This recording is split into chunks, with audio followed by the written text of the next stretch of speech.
Break के बाद आपका फिर से स्वागत है। सीधे तौर पे आप देख रहे हैं कि 4 राज्यों में चुनाव के नतीजे और उस पर जो 18 और स्वदेश सबसे बड़ी कवरेज कर रहा है। 2 घंटे से ज़्यादा कवरेज हो चुका और हम देख रहे हैं कि कहीं ना कहीं अब ये क्लियर होता हुआ दिख रहा है कविता सीधे तौर पे शुरुआती रुझानों में कि बीजेपी ने कहीं ना कहीं जो है ना कमाल कर दिया है। खासतौर पर जगह बाजी मार ली, हाँ, गारंटी पर यकीन। और सबसे बड़ी बात यह कि प्रचंड बहुमत से खासतौर पर मध्य प्रदेश में जिस तरीके से, छत्तीसगढ़ में जिस तरह से उन्होंने सरप्राइज किया, इसको समझाने की कोशिश करते हैं आपको मैप के जरिए कि आखिर हुआ क्या है और सबसे बड़ी बात कि ये सब हो कैसे रहा, क्यों हो रहा है ऐसा। क्या बीजेपी ने कमाल कर दिया कि वो आ गई, उनकी सरकार जो सीधे तौर पे बनती हुई दिख रही है। सबसे पहले एक एक स्टेट वाइज समझते हैं, रीजन वाइज कि आखिर हुआ क्या है। सबसे पहले चलते राजस्थान में आप देखिए कोई भी रीजन हो, चाहे वो आप देखिए मारवाड़ हो, मेवाड़ हो, शेखावटी हो, हर रीजन में बीजेपी की सरकार सीधे तौर पे बीजेपी को फायदा होता हुआ दिख रहा है।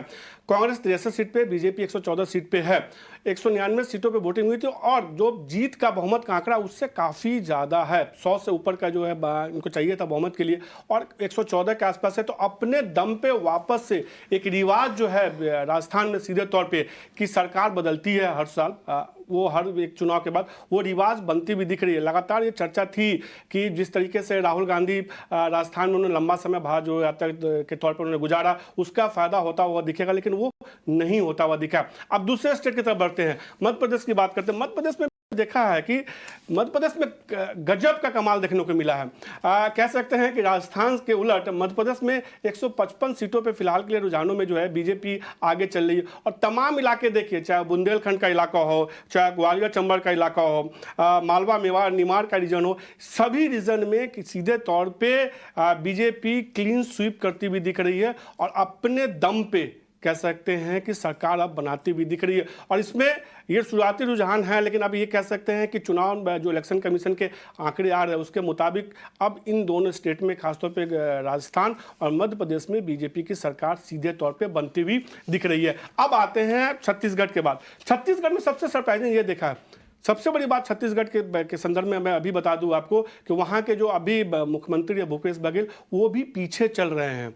तो ये बता रहा है कि कहीं ना कहीं वहाँ भी भगवा लहर सीधे तौर पे देखने को मिला। 45 सीट चाहिए बहुमत के लिए सरकार बनाने के लिए और 46 सीट चाहिए, 45 पे अभी आगे है। तो सीधे तौर पे अब लग रहा है कि छत्तीसगढ़ में भी शुरुआती रुझानों के मुताबिक अब तक के हिसाब से बीजेपी की सरकार बनती हुई दिख रही है। लेकिन अब तेलंगाना चलते हैं। तेलंगाना में हम देख रहे थे लगातार जो एक हिस्सा की सरकार थी और वो जीतते जा रहे थे जब से तेलंगाना बना था, लेकिन आखिरकार कांग्रेस ने जिन्होंने तेलंगाना को बनाया था उनको इसका फायदा होता हुआ दिखता हुआ दिख रहा है। कांग्रेस 71 सीटों पे आगे चल रही है, बीजेपी जो है 8 सीटों पे है। लेकिन अच्छी बात यह है कि यहाँ पे कांग्रेस बीजेपी के लिए कह सकते हैं, हमने देखा कि प्रधानमंत्री मोदी ने काफ़ी ज़्यादा हमले किए थे केसीआर पे, उसका फ़ायदा ये सरकार के तौर पे तो नहीं मिला, लेकिन ये है कि उनका वोट परसेंटेज थोड़ा बढ़ा है और उनकी सीटें बढ़ती हुई दिख रही है। तो तेलंगाना में कांग्रेस के लिए बस यही सुकून की बात है कि दक्षिण भारत में चाहे कर्नाटक हो, तेलंगाना, वहाँ हिंदी हार्टलैंड में तो वो नहीं काम कर पा रहे, लेकिन दक्षिण भारत में वो कमाल करते हुए दिख रहे हैं। अब ये समझने वाली बात है कि सबसे पहले आपको समझाता हूँ राजस्थान में आखिर ये कमाल हुआ कैसे। कुछ ऐसे फैक्टर्स थे सीधे तौर पे जिसका असर देखने को मिला। आप देख रहे हैं कि सीधे तौर पे ये लोग चुनाव के नतीजे बैठ के शिवराज सिंह चौहान को आप देख सकते हैं, ज्योतिरादित्य सिंधिया को देख सकते हैं, इनका ज्योतिरादित्य सिंधिया, शिवराज सिंह चौहान को आप देख सकते हैं और ये चुनाव नतीजों के देख रहे हैं। लेकिन आपको बताते हैं कि क्या अब तक हमने देखा है कि क्यों बीजेपी राजस्थान में और मध्य प्रदेश में बाजी मारी। सबसे पहले मैं राजस्थान की बात बताता हूँ। वहाँ एक ट्रेंड देखने को मिलता है सीधे तौर पे कि हर 5 साल बाद सरकार बदलती है, इसका फायदा हुआ। दूसरा जो है कि जो पीएम मोदी ने जो है गारंटी पर जो है जताया, रोजगार को लेकर उन्होंने जो वादे किए उसका फायदा हुआ। बीजेपी ने एक बात पूरे चुनाव में कही थी कि जो भी घोटाले हुए हैं उसकी जांच के लिए एसआईटी गठित की जाएगी। बार बार एक लायल डायरी का जो है उसका जिक्र किया गया। सीएम पद के लिए उन्होंने वसुंधरा राजे को या किसी को प्रोजेक्ट नहीं किया, उसका फायदा होता हुआ दिखा। और जिस तरीके से महंत बालकनाथ योगी को उन्होंने प्रमोट किया, चाहे जिस तरह से उनका चेहरा सामने रखा गया कई जगहों पे, उसका फायदा होता हुआ दिखा। एक बड़ा ट्रिगर जो राजस्थान में और सबसे बड़ा देखने को मिला कि जिस तरीके से गहलोत और अशोक गहलोत मुख्यमंत्री और हमने देखा सचिन पायलट के बीच में विवाद चलता रहा लगातार और ये विवाद सामने आया भी है, उसका कहीं ना कहीं खामियाजा कांग्रेस को भुगतना पड़ा है। वसुंधरा राजे सिंधिया नाराज थी, लेकिन सीधे तौर पे वो चुनाव कैंपेन में हुई और कई सारे आप ऐसे विजुअल देख सकते हैं कि नाराजगी के बावजूद उनकी नाराजगी को सीधे तौर पे रैलियों में कांग्रेस भुना नहीं पाई और उसका फायदा होता हुआ दिखा। एक जो बड़ा ट्रेंड राजस्थान के चुनाव में समझने वाली बात है, 117 सीटों पे वोट प्रतिशत बढ़ा था। ये 117 सीटें कौन थी? वो सीटें थी जहां पे सबसे ज्यादा ध्रुवीकरण देखने को मिला, वो सीटें थी जहां पे कांटे की टक्कर थी बीजेपी और कांग्रेस में, और वो सीटें थी जहां बड़े दिग्गज नेता चुनाव लड़ रहे थे। और इन 117 सीटों पे जो वोट परसेंटेज बढ़ा उसका सीधे तौर पे फायदा हुआ, उसमें भी महिलाओं का वोटरों का जो परसेंटेज बढ़ा उसका राजस्थान में सीधे तौर पे बीजेपी को फायदा होता हुआ दिखा। अब मध्य प्रदेश की बात करते हैं। मध्य प्रदेश में जो बीजेपी ने जो सबसे शानदार काम किया, या कह सकते हैं कि जो टर्निंग पॉइंट था, एक तो सीएम लाडली योजना जिसकी लगातार राजेश जी चर्चा भी कर रहे हैं, उसका फायदा सीधे तौर पे जो है कहीं ना कहीं होता हुआ दिखा।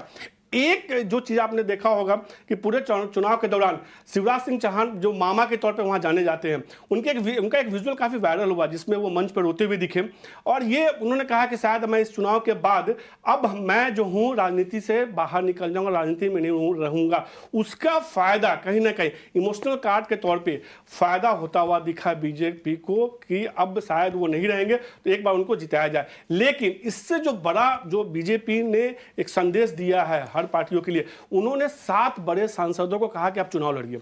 उसमें कुछ केंद्रीय मंत्री हैं, खासतौर पर आप देखिए नरसिंहपुर से प्रहलाद पटेल को उन्होंने चुनाव लगाया, उसके अलावा उन्होंने जो है फग्गन सिंह कुलस्ते को चुनाव लगाया, इंदौर से कैलाश विजयवर्गीय को उन्होंने कहा चुनाव लड़ने के लिए। कैलाश विजयवर्गीय साहब वही है जिन्होंने पश्चिम बंगाल के चुनाव में बड़ी भूमिका निभाई थी, महासचिव के तौर पर वो बीजेपी के महासचिव है।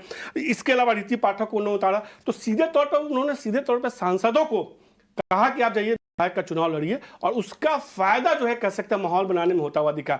लास्ट के 10 दिनों के चुनाव में एक चीज और ट्रेंड देखने को मिला मध्य प्रदेश में कि सीधे तौर पे दिग्विजय सिंह और कमलनाथ में विवाद आए और विवाद बढ़ता हुआ दिखा। और यह विवाद न केवल इन पार्टी के भीतर था बल्कि इंडिया अलायंस के तौर पे भी देखने को मिला, जब अखिलेश यादव ने सीधे तौर पे कमलनाथ का नाम लेकर बयान देना शुरू किया, अरविंद केजरीवाल ने कांग्रेस पे हमला करना शुरू किया, बीजेपी पे हमला करना शुरू किया। इसका फायदा सीधे तौर पे कहीं ना कहीं मध्य प्रदेश में बीजेपी को होता हुआ दिखा है। लेकिन तेलंगाना में कहीं ना कहीं बीजेपी को फायदा नहीं हुआ।